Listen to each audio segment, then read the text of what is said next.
This week on the Baseline Podcast, Josh is back from vacation, which means, of course, we can break down his trip. We can talk about all of the amazing places he visited, including two of his new favorite ballparks. We'll have to wait and see. We also talk about baseball specifically. We break down some of the records that have happened. We talk about Joey Votto's retirement, and then we also talk about the NFC West. All that and so much more coming up on the Baseline Podcast. Hey, everyone. Welcome back to an episode of the Baseline Podcast.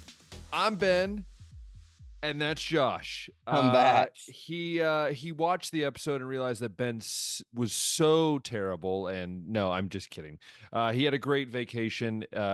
He actually posted a lot about it, which was kind of cool. He's going to talk a little bit about it today before we get into everything.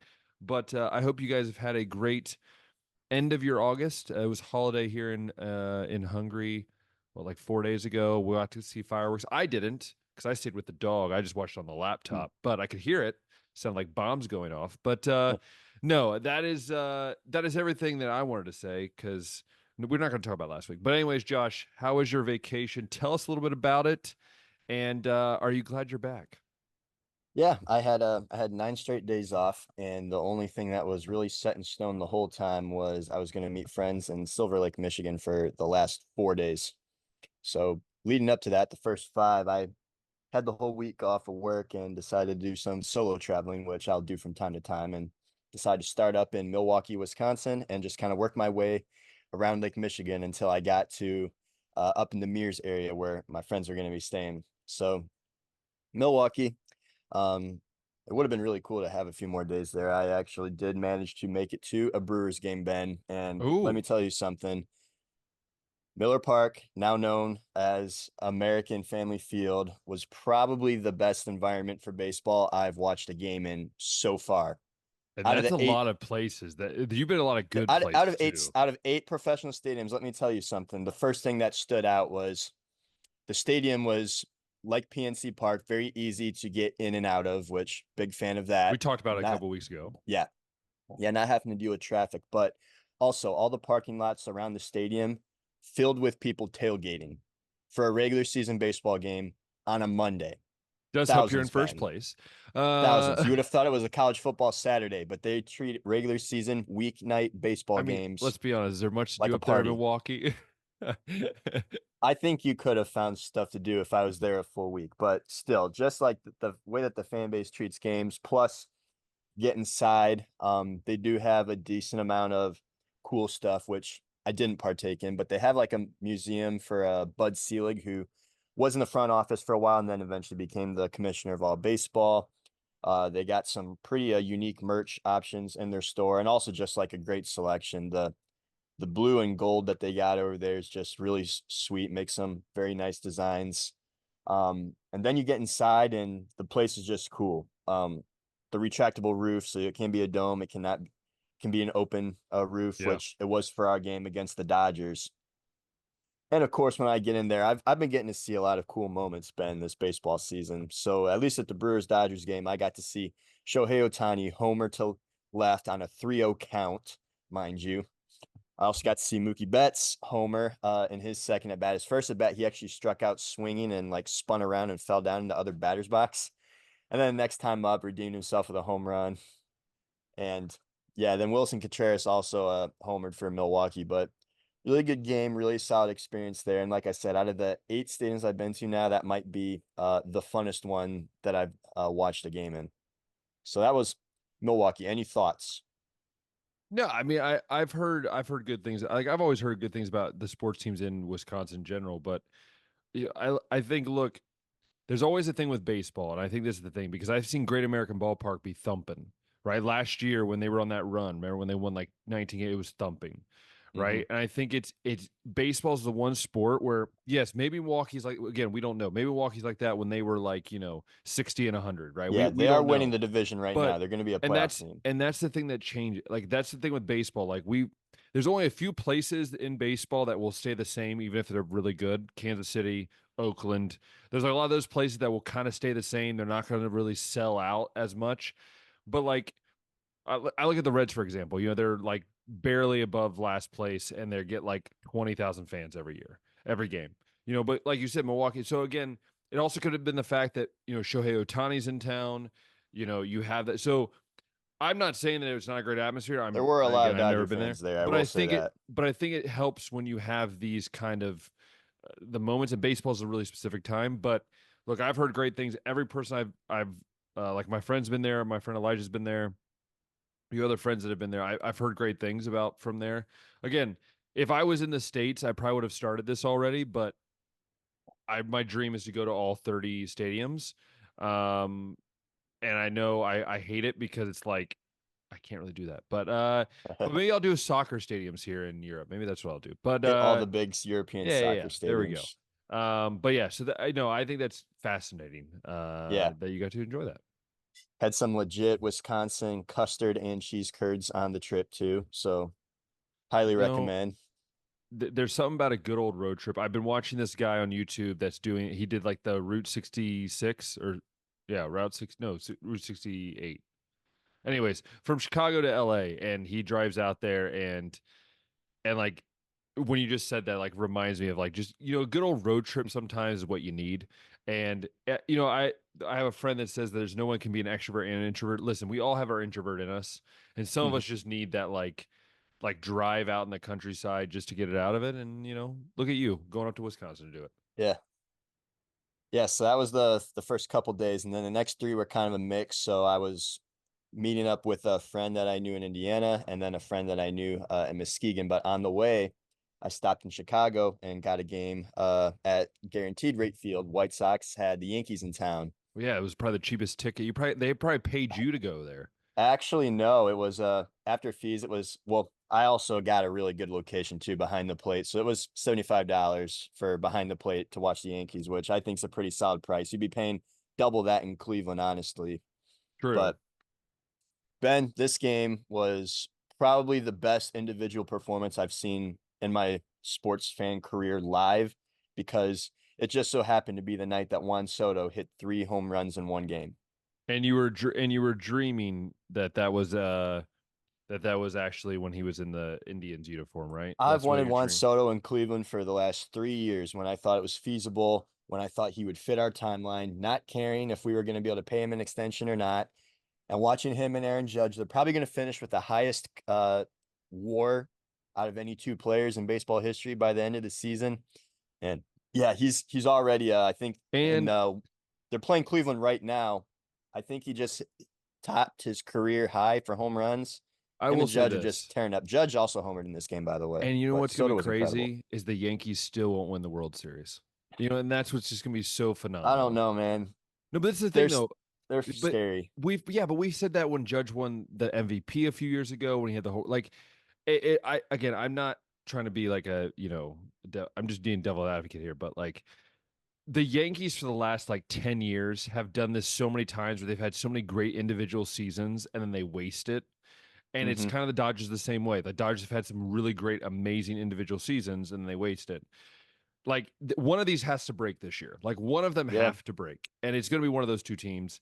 And, yeah, it's wild. It's just wild. I mean, the guys, they're amazing. Aaron Judge, I said it before. If Aaron Judge would have came up maybe like 4 years earlier, he might be on pace to just blow off records. Now he's going to break some records, but The again, quickest two if 300 he would career have home been runs. if he would have been maybe let's say 3 years younger when he would have got because I like Soto's still so young that he's going to blow. Yeah. He could probably hit 700 home runs. If Judge would have been just maybe a little bit younger when he got called up, I think you'd see Judge right now with 450, 500 home runs. You could easily. Hmm. And I Yeah. think Soto's gonna be that guy that he's gonna hit 600 home runs. He's gonna have a 600 doubles. He's gonna just do some crazy things. And I think Juan Soto, if he's smart, he's he stays in New York because you have protection, right? Like Hmm. again, as much as we would love to see him in Cincinnati or in Cleveland, we can't afford that. Like Ellie Not De La many teams Cruz, are going to be like able Ellie De La to. Cruz. Like I am trying to enjoy Ellie De La Cruz while I can. Because I know that unless the Reds decide to do the same thing they did with Votto's contract or with some of these other contracts, like I don't know if they spend the money. I think if they're smart, they just lock him up now, no matter how bad he is or whatever, or if he gets worse or whatever. Lock him up for 8 years. Let me enjoy it. Like a Hunter Green, like he's on pace to be like at least in the top 3 for Cy Young. He most likely will get traded at some point, but I'm trying to enjoy while I can, and I think if you're a Yankee fan, enjoy this while you can because this is pretty much like a Babe Ruth, Lou Gehrig type of lineup, and you're getting to witness it in modern day. Yeah, yeah. I think both of them have just enhanced the other's ability and numbers drastically. And I had a feeling it would be that way. But you Imagine couple being a that with, superstar. Imagine being a superstar, just showing up, being like, "I'll bet sixth. I'll yeah, bet six behind you guys, so that I can just imagine if Shohei was there. Imagine I those three in the same lineup. That's scary. That would be unhuman. mean, you kind of can with the Dodgers because they got Shohei, Betts, and then Freeman Yeah, but I one think through just three. like the power of those three would just be like that would just be unreal. Because I think those three have a little more power juice together than the other three. I feel like personally. Yeah, Mookie's got like kind of sneaky power. Freddie's just, I mean, he's got 30 home run power, but not much more than that.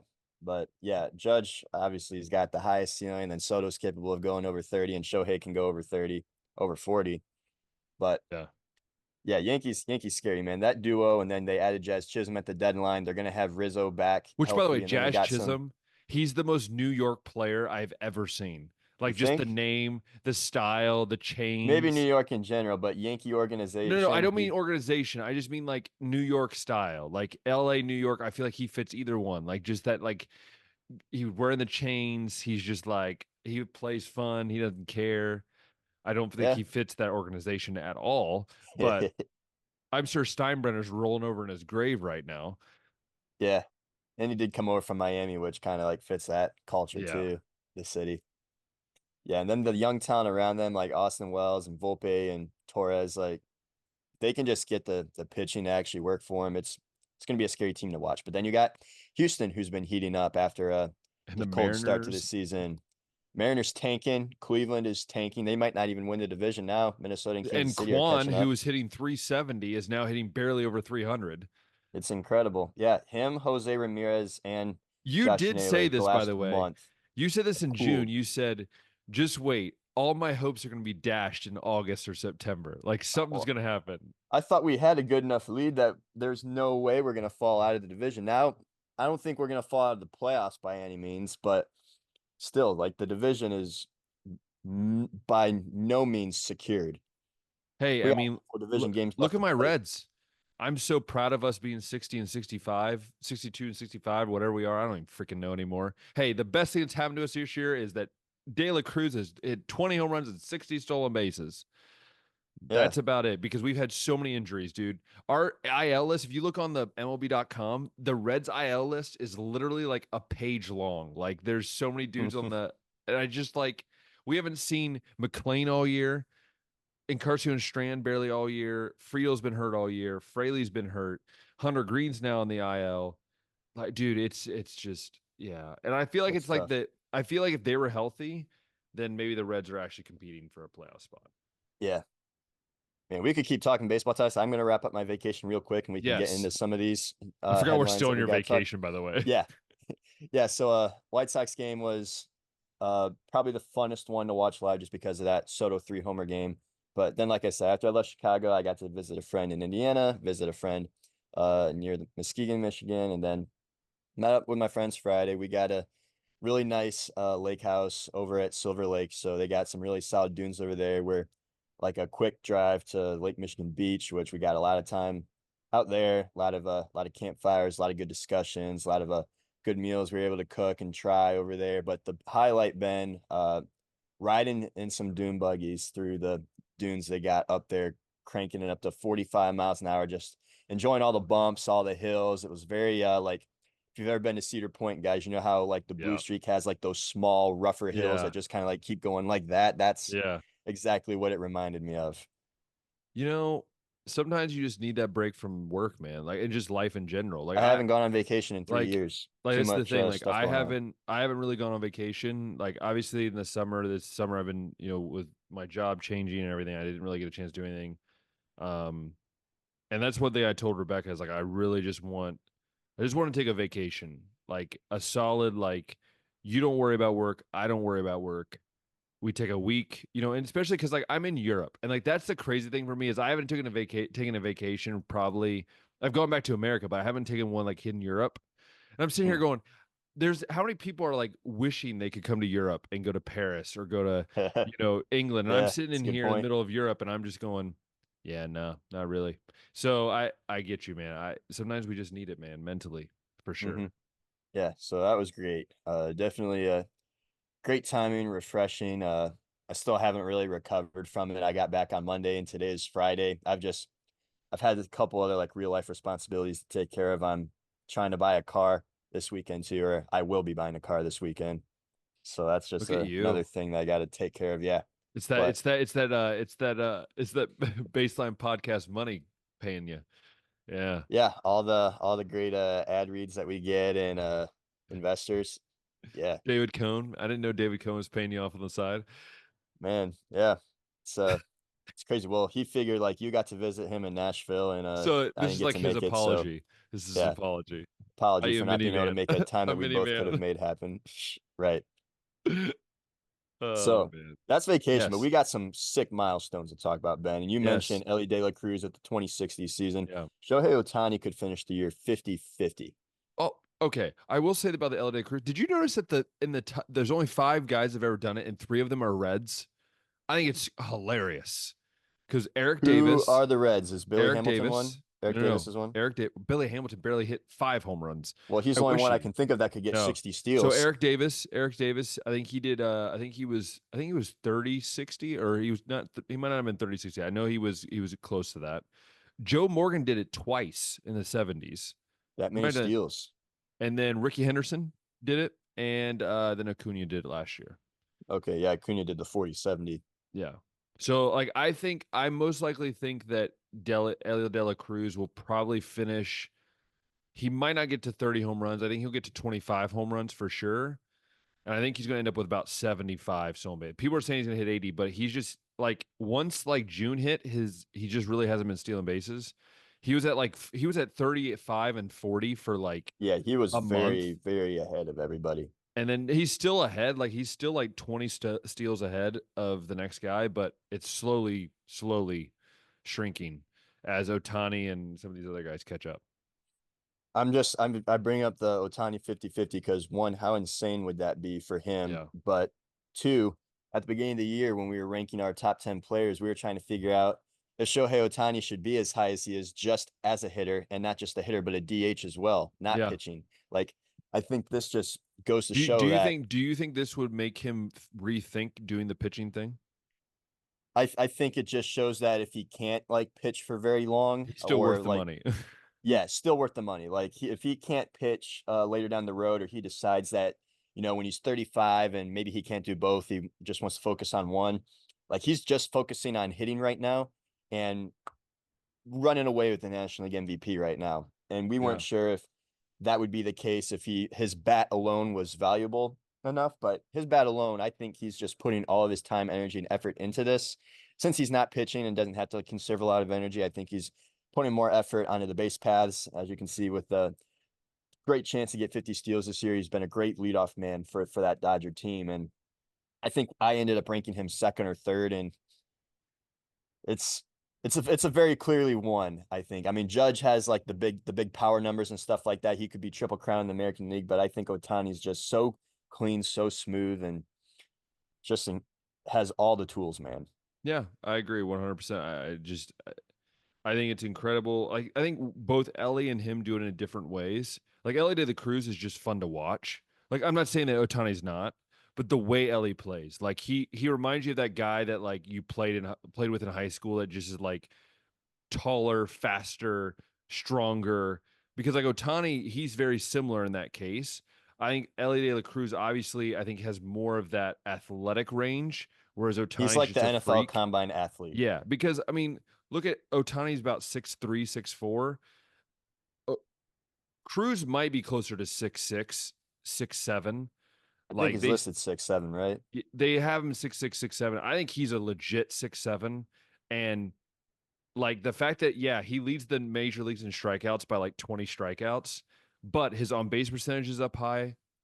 everything's up higher, right? Like I don't care if you strike out, if you get on base, that was the difference. Like Billy Hamilton, Mm. these guys, they struck out and never got on base.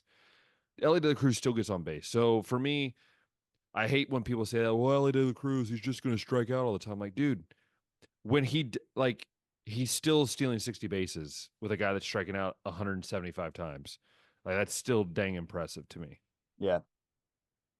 Yeah. And then speaking of like these milestone seasons, Francisco Lindor just became the first Yeah. shortstop to have three 25-25 seasons, which I had to sit back and think, like, you're telling me like Jeter never did that. Cal Ripken never did it. Cal Ripken Jr. never did that. Young Nomar Garcia Parra never did that. That's crazy. Francisco Lindor is the only shortstop with three of them. And I believe Jose Ramirez just went 30 and 30. 30 and 30. He I did is not the realize he was like stole 30 bases. Like he just looks like I always thought of him as like, okay, no offense to Jose Ramirez. I thought you said he was like a fat, pudgy guy. yeah, And you so would it's think so weird that he steals 30 bases. sneaky speed. But Weird. yeah, he just became the first Cleveland player to have two 30-30 seasons. There's only two others that have done it. Joe Carter and excuse me, Grady Sizemore are the only other two that have Oh done yeah, it. you mean the guy that's coaching the White Sox right now? Yeah, and has a higher winning percentage than their last manager. It might have a higher winning percentage than what the Guardians finished the year with.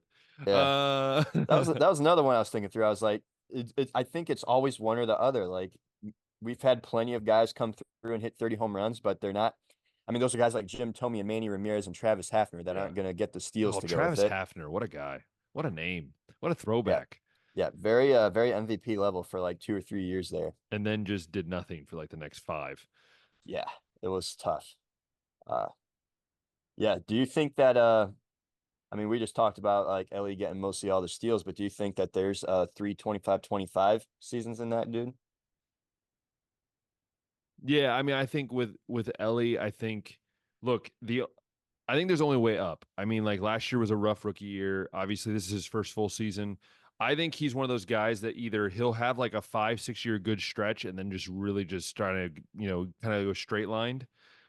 Or I think he's the guy that becomes like a Jose Ramirez or like a Juan Soto who has kind of some up and down years, but then he hits a spot because people forget he's only 21 years old.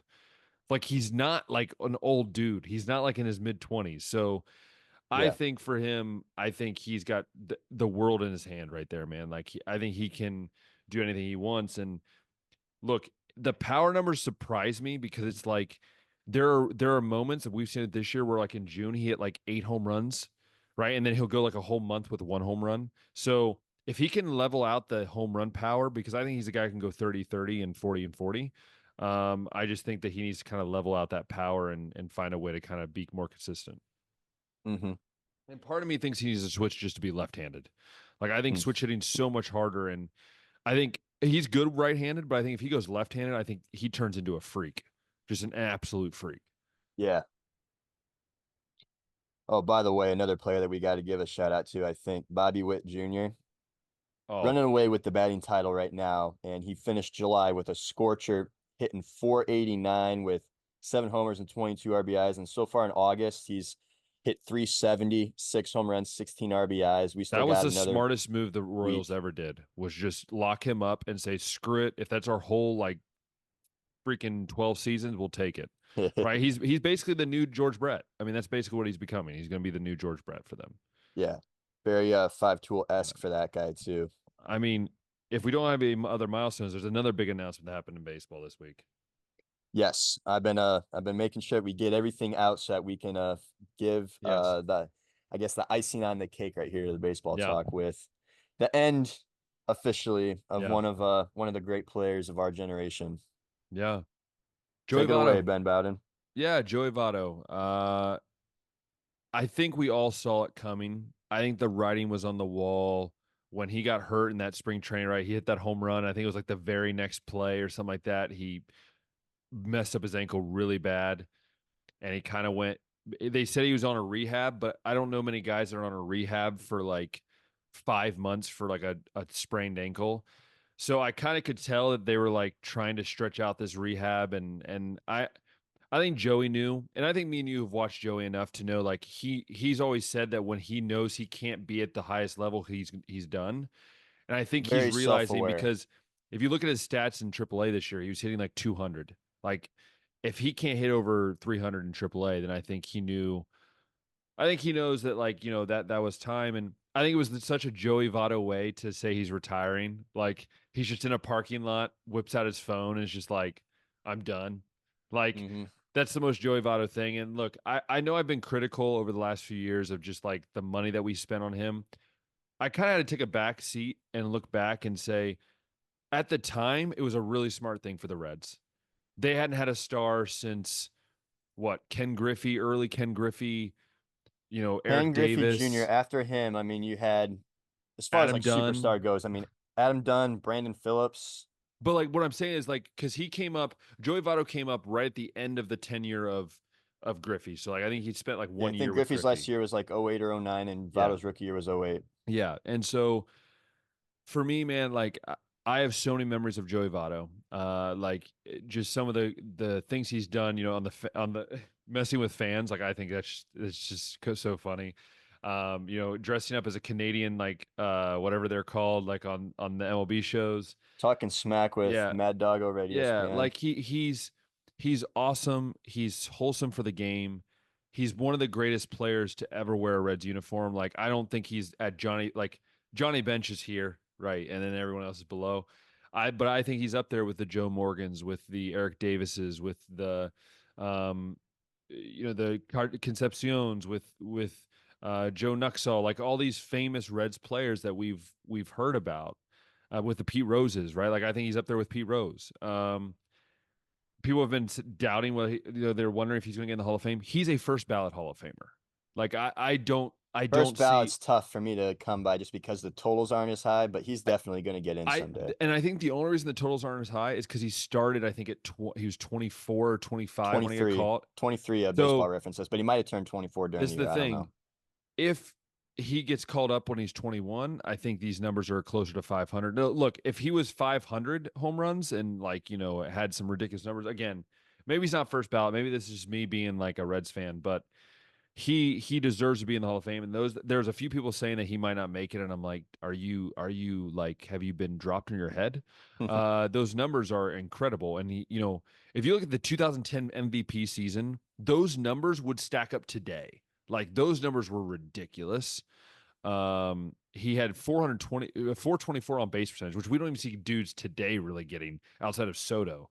Like what he was doing again, I think he really tailed off. I think those numbers could have been a lot higher, Josh, is if he would have played at a higher level the last couple years with Cincinnati. I think those numbers would have been 400 plus home runs, you know? Hmm. So yeah, for me, it's one of those things where I think the Reds will retire his number in the next year and a half. I think his number will get retired. He'll go in the Reds Hall of Fame in the next year and a half or so. Um, but yeah, I think it's hats off to Joey Votto. He's probably one of the top five of our generation of the greatest players in our generation. And I'm going to miss playing him. He was one of my favorite players to watch. I was a first baseman. Tried to model my game after him when I played first base. Obviously, I was a right-handed hitter, but when I came to fielding, I always try to model what he did. And yeah, so yeah, hats off to Joey Votto. Uh, you'll be missed around Cincinnati, I know for sure. But I know Joey Votto. He'll probably end up having a home in Cincinnati somewhere just to come back and visit. But yeah, He's Joey probably got a Votto. great career in coaching ahead of him too, Yeah, from what it sounds like, from what players talk about, just the way that he's mentored and offered advice and not been yeah. too good to, help a young player out. But Votto, as far as Reds ranks go, ranks second all time in franchise history in home runs, doubles, OPS. He's first in walks, no surprise there. Third in runs, fourth in hits, fifth in games played. As far as the career numbers go, he's got the MVP season in 2010, where, as you said, it would stack up today. He hit 37 home runs, 113 RBIs, 36 doubles. He slashed 324 batting average, 424 on base percentage, which led the league, 600 slugging percentage, which also led the league, and a Ridiculous. 1.024 Dude, that's OPS, nuts. which That's also led the league. nuts. Back then, that's in 2010. Yeah. Throughout his career, he led the league in walks 5 times. He led the league in on base percentage 7 times, led the league in slugging once, led the league in OPS twice, led the league in doubles once. And as far as the career totals go, 2,135 hits, 356 home runs, career 294 batting average, 64.5 WAR. To go with 6 All-Star selections, 1 Gold Glove selection. So, yeah, I don't Well, think it's even first ballot, but it's definitely, I mean, a Hall of Fame career. It's got to be. well, I mean, even like if you look at that stretch from like 2009, 2010 to like 2015, his number, he was averaging like his average was over 300. Like he didn't drop below 300 until like the last 2 years at Cincinnati because he was hitting like 205, but he Yeah. was hitting over 300 for most of his career wise. And it's astonishing. Like that portion of his career, those 6 seasons were just some of the best I've ever seen. So 2009 to 2018 looks like definitely the prime of his career, and his 162 game average during that span was 312 batting average, 434 on base percentage, 532 slug, 966 OPS, That's while that's crazy, averaging man. 28 home runs, 92 RBIs during that stretch with 121 walks. And like again, I think Josh, you can agree with me. We haven't seen a Red that did that since probably Eric Davis, probably like Pete Rose. I mean, really, because Ken Griffey never really had those numbers. Adam Dunn never really had those numbers. I think that was the last few guys that we remember that were that good. Yeah, like just like a pure hitter, He's a pure hitter, man. a guy Like that can get on he base. This choke up. is Remember when he this is used to Billy choke? Bean. This is Brad Pitt, Billy Bean's dream. He gets on base. Remember he like would choke up like almost like halfway to the bat and then somehow hit the ball out of the ballpark in left field. Like I never understood how he did that. It was just phenomenal the way he hit. And the thing was, and someone said it today on the show, on another show, he adapted every single time the years changed. When things changed in baseball, he adapted, which is very rare to see. Most guys Hmm. can't. Yeah, one of those guys that's like, yeah, you could try to throw the shift at him, but I'm sure he would just, Oh, spray I it somewhere loved it. else. They shifted him once. I remember it was like 2016, and he just kind of like smirked, and then he like half chipped it like over the shortstop's head. It was phenomenal. Like those things are just what made Joey Votto so great. Yeah, and I saw another quote too. I guess with this retirement announcement coming, there were some Reds fans that were kind of bummed out that the Blue Jays didn't call him up for the series Yeah, that they were that going to was have. I was salty about that. And Like just Joey said he wasn't good enough. I'm sorry, but I wasn't yeah, good enough to be called up and play. That just goes to what you were saying. Like he'll retire when he feels he can't do it and anymore. he realized he wasn't. I think this was the test. Like if I can't get called up for like against my old team, then then I'm never getting called up at this rate. Yeah. And remember, it took him almost till the end of spring training to get signed. Like there was Hmm. no teams wanting him like at all. And Blue Jays seem cool because I mean it's like his hometown Yeah. team being from Canada and the Blue Jays being that team, give him that shot. Yep. Yeah, played through that stretch where it's like we had a really solid group of National League first basemen between him and Albert Pujols when he was there, Paul Goldschmidt, Yep. another one, Freddie Freeman. Yep. Like those guys all were very like Anthony Rizzo. similar players. Yeah.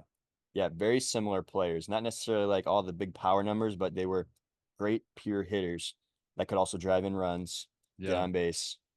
Love to see it. Love to see it. I think that's pretty much everything baseball Yeah. wise. We got an NFL division to talk about today, which I'm not the most prepared to talk about, but I do have some Oh, it's thoughts. fine. We can just we can go With through it. with the amount of baseball stuff, I'm kind of disappointed that we have to leave and make room to get these NFL divisions out of the way because we got actually college football week 0 starting this weekend Yeah, but no one and the cares about official week week 0. 1 the week after that. I No know one cares about week 0. there's rarely anything worth mentioning, not really any big top 25 matchups or anything like that, but we do definitely got some stuff week 1, some games that we'll be talking about, I'm sure, next week. But I'm gonna throw out a couple players to watch this season too, because I know you did that on the solo episode, and I'm not really sure how you approached it, but I got 5 that I'll Okay. give.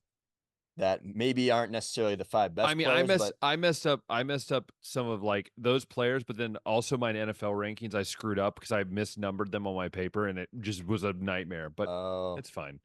We don't worry yeah, I about got that. five that maybe aren't necessarily the best, but five that Yeah. I think could really shape the story and the season of college football and maybe change the destiny Yeah. of some teams. So we'll get to that at the end though. NFC West. Uh, Yes. This I is easy. think This is easy. Well, it seems very easy when you got the San Francisco 49ers and they got It's the just, best player at most of all their uh, respected positions. They've been to and two straight somehow still NFC have money. championship games. They've been to a couple Super Bowls under Kyle Shanahan, and I'm still waiting for them to get there. I part of me, Ben, almost wants to say, like, how much can they maintain this pace over and over and over again? Will they ever have like a down regular season? Not that like trading Brandon Ayuk away would really affect what they can do this year too much, but I also think of the Rams. And does Matt Stafford have one last hurrah in him? We're gonna have a healthy Puka Nacua and Cooper Cup Minshew to start the season for off. Raiders. No, sorry, that's the AFC West. Sorry. That's the AFC West. Yeah, we're going NFC West. So Oh, we got Smith. You got Smith up there in Seattle.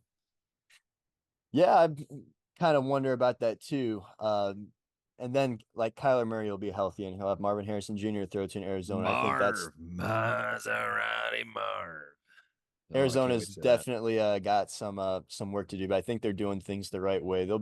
They should be a playoff contender soon enough, but I don't think this is their year. But Yeah. yeah, I can't go bold enough to go away from the 49ers. No, I neither think me. that there's just too much talent in the building. Trent Williams, best left tackle in the league. You got George Kittle, one of the best tight ends, one of the best wide receivers in Debo, best running The back in ends, McCaffrey. Yeah, all over the place. And then yeah, linebackers, Bosa on the edge, Fred Warner over there. corners, So so loaded over long there. snappers. Yeah, we're just gonna I'm keep naming sure them I all. don't know their name, but they're probably the Get best at back their position. coaches. Yeah. And Brock Purdy leading the charge, one of the top Oh, 30 Brock. players in the league, Oh, right? Played Brocky players, Brock. Broccoli. top Broccoli 30, top Purdy. 40. I shouldn't call him broccoli. That's just mean. Broccoli Purdy. That's just mean. I'm sorry. My word. You know that's Um, never gonna leave your head now. Every time you see it, you're gonna see broccoli Purdy. Anybody that I've known named Brock, that's never come to my head. And now it That's will. it's crazy how that's not. Now it's will. Is Brock short for broccoli? No, but I Brock now can't be the full name, right? That's got to be short for something. so my wife says that she wants to name our kid like our one of our kids like Brock and then Oliver, so then she can have broccoli as like the nickname. Oh man. And I said that kid will not. We will no, no, no. At least not in the school wise, because I don't want that poor kid to go through it. Hey, broccoli, get over here. Yeah. You gotta like nip that in the butt and give him a full name like Brockton first. So that can't even be Brockton, speculation. I've heard that name. That is a Brockton full that Ollie, I've heard. Brockton Ollie. But anyways, Brockton no, Ollie. I But I agree with you. I think the 49ers are going to win this division. I don't even think it's going to be that close, to be honest. I think 49ers win this division. I'll jump in to say the second team is going to be the Rams. I think that's pretty simple too. I am feeling Rams. Yeah, like I said, I tossed up the two of those and was like, I just can't leave. I can't leave. So Yeah, 49ers one, Rams two. I'm going to I'm gonna go. go ahead and I'm gonna go ahead and tell you some Rams schedule stuff right here though. Oh yeah, the Rams. Yeah, the schedule. They They have another guy or that I not the guess. Rams, the 49ers. I'm sorry, before Also, we the Rams have that guy from they got in the seventh round who might be another Nakua, which is just scary that the Rams are doing this now, which is crazy. yeah. 49ers schedules got some big ones on it. They're starting the year off with the Jets, and they got Rams week 3, which will be a division game, but they got home games against the Chiefs and the Cowboys. They got to go to Tampa. They got to go to Green Bay. They got to go to Buffalo, and that Buffalo game is in December, so you never know what kind of weather you could get there. They play Miami, but that's at Miami in December as well. So shout out, I guess, the schedule makers for the Dolphins right there, getting to have a game in their hot weather there. 49ers also host Detroit, so there's a lot of big matchups on here. But like I said, I think very highly of the roster, and they should be able to take out most of those as tough as those could be.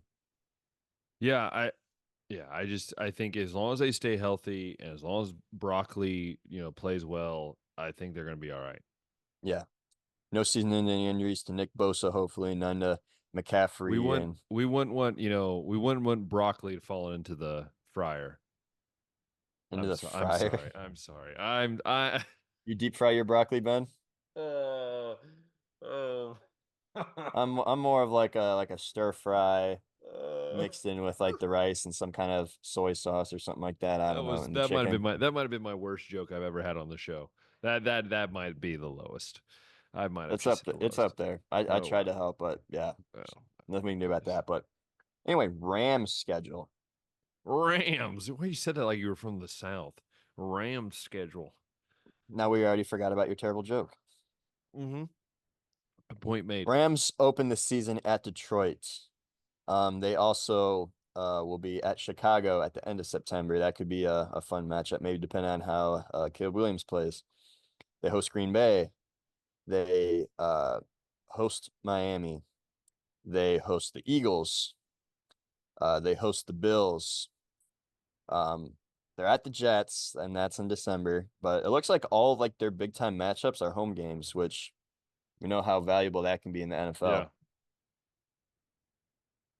Kind of, yeah, I like their route way better than the 49ers, but I just think the 49ers got the talent to handle theirs, and I definitely think the Rams do too. But if the Rams do end up winning this division, I feel like schedule probably will have something to do with Yeah. that.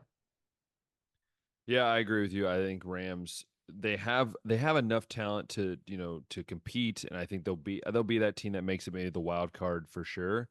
Um Again, in my rankings I kind of had them really low.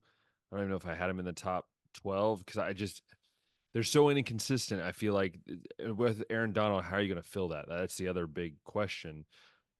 But and that's why I kind of have Seattle below them because I think Seattle's similar in the sense that they have talent. I just don't know if they can put it together. And I think that's kind of why I have Seattle next is because I think Seattle's a team that will probably go like 6-10, and that's kind of the way they're going to be. Which is absolutely insane when they got a wide receiver group like DK Metcalf, Tyler Lockett, Jackson Smith and Jigba, Kenneth Walker, and Zach Charbonnet in the backfield. They just And are their we even sure that defense. Geno Smith is going to start? Because Sam Howell got signed in the offseason too. I think Gino will because for some reason Gino has this gene to like no pun intended to like somehow just still survive and start. Like it feels like every year he just somehow survives and he's starting all the games for them. Yeah, it'll be interesting. I mean, Sam Howell was leading the league in passing most of last season until just kind of fell off. Had a lot of interception problems too. 21 touchdowns, 21 interceptions. Never like to see them go that high, but it's not like Geno was absolutely impressive No. either. He had 3,600 yards, 20 TDs, just 9 picks though. Yeah. And he's the clear vet. Got 10 years on Sam Howell, but yeah, I'm curious. I haven't been following the quarterback battles if there even is one, if they are like Geno is our guy until proven otherwise, or if they're like we are gonna have a battle. I don't know. New coaching regime over there too. McDonald taking over, right? Yeah. From Baltimore. Yeah, former team up north guy. No one cares. Yeah. Uh but then you got Arizona who look, give them 2 years. I mean that. Give Arizona 2 years to kind of figure all the kinks out because they could put together an offense that's very, very talented, and Marvin Harrison alone is just a freak. I've seen some highlights from the training camps and stuff. Dude, this dude's making like grown NFL players look like little boys out there. And this dude is a Mhm. freaking rookie. And that's just what and like if you look at Kyler Murray's face at times, he's just so happy. Like he's like, I finally got a guy that I can just like chuck it up to all the time. I mean, he had Larry Fitzgerald, I think, for what, 1 year? Do you have him for 1 year or A two little years? bit, and you had Hollywood Brown over Yeah. there that he But he could didn't have like a guy down the that was field. young and is a freak. And that's what Hmm. he has. Right. Um, yeah, he will have that in Marv and Kyler when he was last healthy was scoring like the highest fantasy points per game at that point. Yeah. I did get a NFL notification here. Zay Jones, another receiver on Yeah, their I saw that. roster, Yeah. suspended 5 games for violating the league's personal conduct policy. So Means that's gonna kind of he suck. probably got recorded doing something stupid. If it's personal conduct, it's probably that. But Yeah. yeah, outside of Marvin Harrison, I'm looking through the wide receiver roster. I'm like Zach Pascal is the only other guy I've heard of. But yeah, give it time. Running back room, Trey Benson, rookie from Florida State, Michael Carter, James Conner. If Kyler is to go down, Ben, your guy Desmond Ritter would be taking over, I'm assuming. Desmond. Good old Desmond Des Ritter. Des. Yeah. Yeah, that's not really a whole lot of hot takes in this division, is there? No, there's not. From us. That I is a almost sweet, went smooth I thing. almost went Rams winning it to spice things up, but just couldn't do it. Sometimes we don't have to add spice, man. It's seasoning's just right. Sometimes it's just like, why make it harder than it needs to be? This looks pretty obvious, but NFL seasons rarely go as That was a great line you just had. It seems like that's something that we should think about when November 6th comes around. Just saying. No reason why. Just thought I'd put that out yeah, there. I mean that's logic that can apply to more than just Yeah, talking NFL divisions. just more than NFL divisions. Nothing in particular happens in November on the Yeah. first Tuesday. But if you know what I'm talking about, great job. If you don't, that's the problem. Anyways, moving on. Yeah, I got 5 college Do it football players to to finish watch it this up. year. Let's do Yes. it. I tried to go around and not just talk quarterbacks. I tried to go around different Yeah, I conferences, tried and it. like I I said, was really yeah. guys that can really shape the season. I don't know which route you went. I Like, went so the what I did was like I did some known guys that I said I my list was more excited to watch or guys that I think are going to be fascinating to watch. mhm. So mine involved a couple different levels of guys, but for the most part it was kind of generic guys that are going to be exciting. That maybe not some no names as much as maybe you Yeah. would. So first guy to talk about is Travis Hunter. Oh yeah. We just got done talking about Shohei Ohtani playing, both ways, pitching, hitting, how amazing that is. And Travis Hunter to I guess football field, there really hasn't been a player that's been as dominant as he has on both sides of the football either. And I don't know really how much that's going to affect Colorado's season. I think a lot of their problems are going to stem from the line of scrimmage, but he was out for a handful of games last year that maybe they would have won if he was out there. Maybe Travis Hunter's the difference between Colorado being bowl eligible this year and maybe not. But even still, like even if it's not affecting the whole year too much, I mean, watching a guy like that can just play that elite on both sides of the ball is like must see TV. And just because of that, like say what you want about Colorado, but Travis Hunter is the real deal and someone that you definitely want to tune in to see when you can. Oh yeah, I agree. I think I had him in my list. Yeah, I think no, I had him and Shadur Sanders. I think like together because I was just like Together, they go together. I was Yeah, like I can't really like I didn't want Deion to move two Sons. spots, so I think that's what I did. I put him on both. Oh no. I think I just put Travis Hunter. I think I did Quishon Judkins and Travion Henderson together because I figured they're going to split carries anyways, so that's kind of the Okay. same boat. Yeah. I believe. Number 2 now. This is a freshman, but probably the most well-known freshman, especially in Ohio. If you're a Ooh Buckeye fan, and that's yeah, Jeremiah Smith. Jeremiah Smith. I He's a haven't heard a freak. freshman non-quarterback get this much hype and this much attention, I think, since I really can't even remember it since, to be honest. But Jadavion Clowney. I mean, maybe that would have been the last one. That got for like a bunch freshman of hype. hype, yeah, for He was probably the non-quarterback last one. freshman hype, I don't know. Um, but yeah, as far as it goes right now, it does. We won't know if it's only hype until the season starts, but I mean, there's a great chance. they're saying he could be in the draft next year and make the NFL. There is a great chance that even on this star-studded Ohio State team, he is starting opposite Emeka Egbuka as a starting wide receiver this year. That's nuts. That is Which crazy to think about. we've seen guys like Garrett Wilson come through and Chris Olave come through and Michael Thomas come through, and these guys weren't seeing the field as freshmen, really. Yeah. And we're talking like, yeah, Jeremiah Smith is like wide receiver 2 as a freshman. That's crazy. I know the room isn't as stacked as like what it has been in years past, Still got but Carnell still, Tate. Still got Brandon Ennis. yeah, Still got like it's very Jaden young right now. Ballard. It's very young right now. There's a lot of guys that haven't established themselves in college football as a whole yet, but there's a lot of highly ranked recruits on here, and Jeremiah Smith figures to be maybe one of the most impactful guys in this offense already, and that's going to really do something for Ohio State. Which, by the way, speaking of the Buckeyes, did you see that Josh Pate late kick predicted them to be the national champion this year? Yes, and you also see that they're naming a 6'7", 255-pound punter as the starter from Australia. The dude is a massive tank. And I actually wanted to put him in my list last year, but I didn't know if he was starting, so I didn't want to like put him and then he's like not playing at all. But dude, he's 6'7", 250.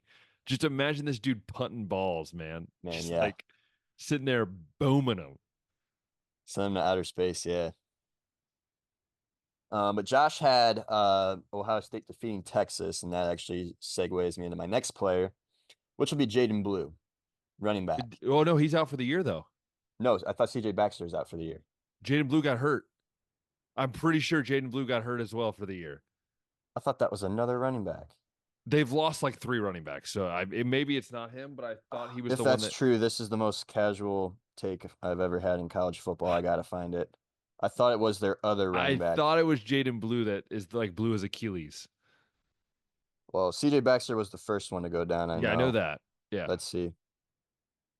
Um,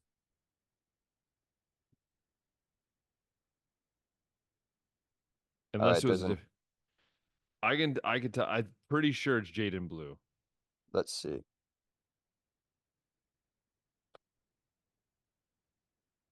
I found this article right here that was written a day ago that talks about Jaden Blue being Texas' most important player.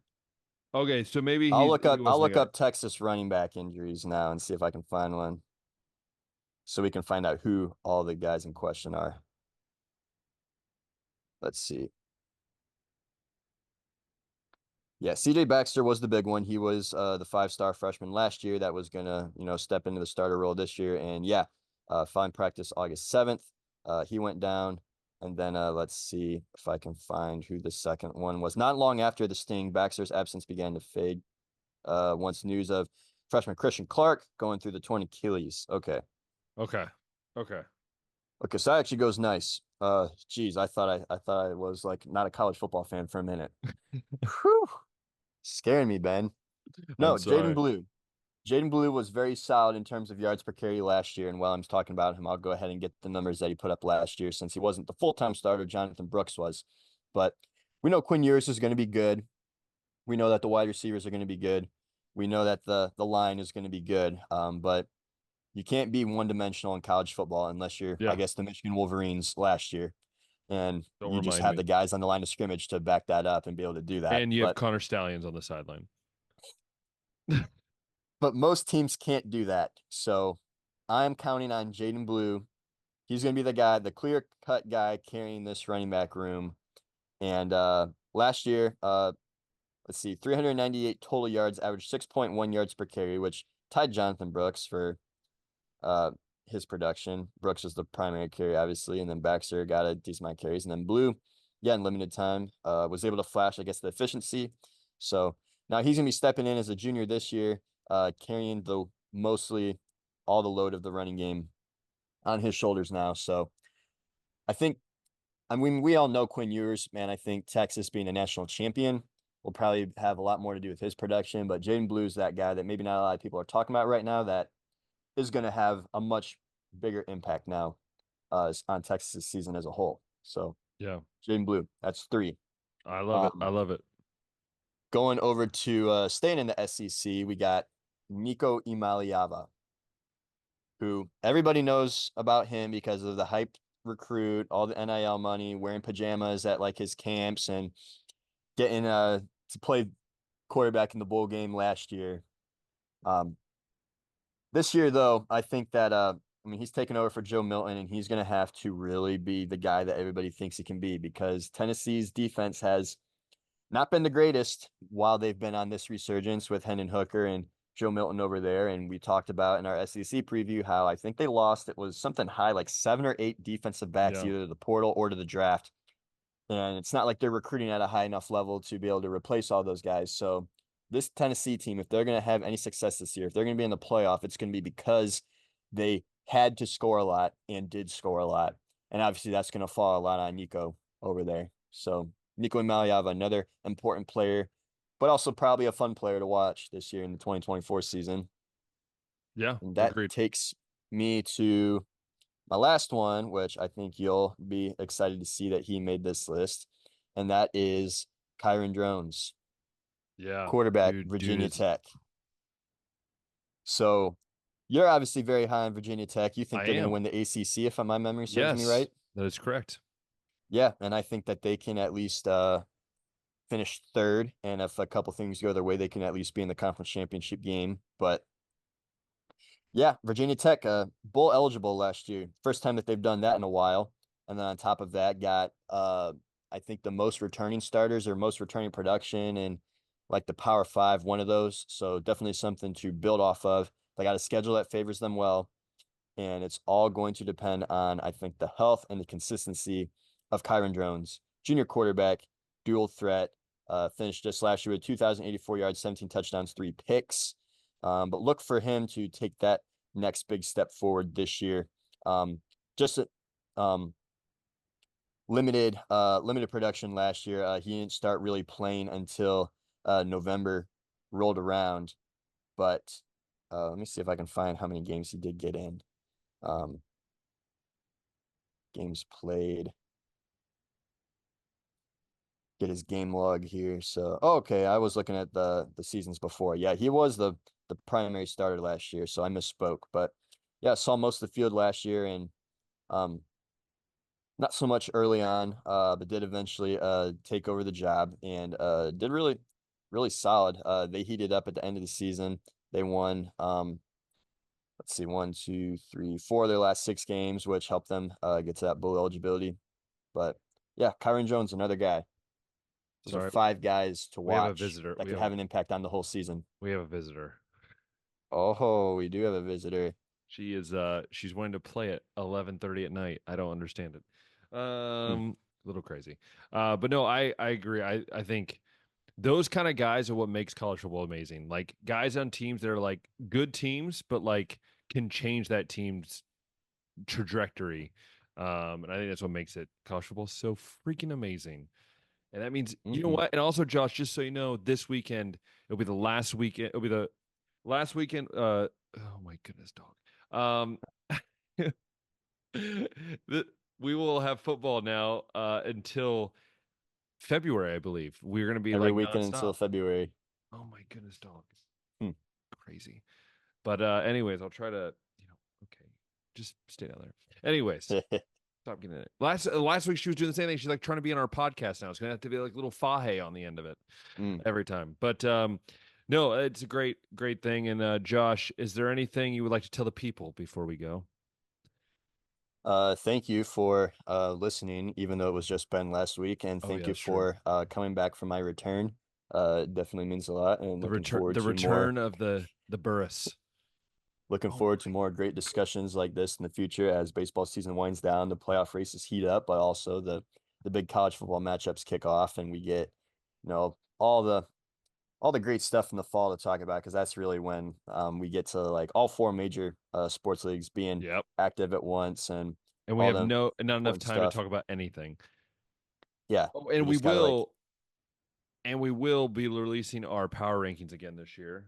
Josh now is just finding out about it, but we will hopefully we'll here launch this the week. top 5 power Yes, rankings, top 5 Heisman watch which lists we starting know next week is before the season never, starts. we know is never controversial at all. Always straightforward. Week You t- one, you can be as wild as you want because nobody can say anything because the games haven't been oh, played yet. I'll still say something. Anyways, we hope you guys had a great time with us listening. And if you love listening on, oh my goodness, Apple Podcast. Stop, dog. If you love listening on YouTube, go and click that thumbs up button, hit the subscribe button, hit the notification bell. And if you, ow, and if you, A bite? she bit me. And Oh if you, man. and Do I if have to you give the love, outro? no, I got this. And if you Okay. love listening on Apple Podcasts and Spotify, go ahead and like it, share it, star it, and then also below of both of those, both on YouTube and on the Apple Podcast, go ahead and comment. What do you think? Where do you think Josh should go next for his next solo vacation? Put that down there below. Maybe it's Hawaii. Maybe it's Saipan. Maybe it's North Korea. Maybe it's China. Maybe it's Hungary. Who Hopefully it's knows? somewhere near a baseball stadium. That is true. That's a good point. Anyways, I hope you guys have a great weekend. Stay safe. And until next time, we'll see ya.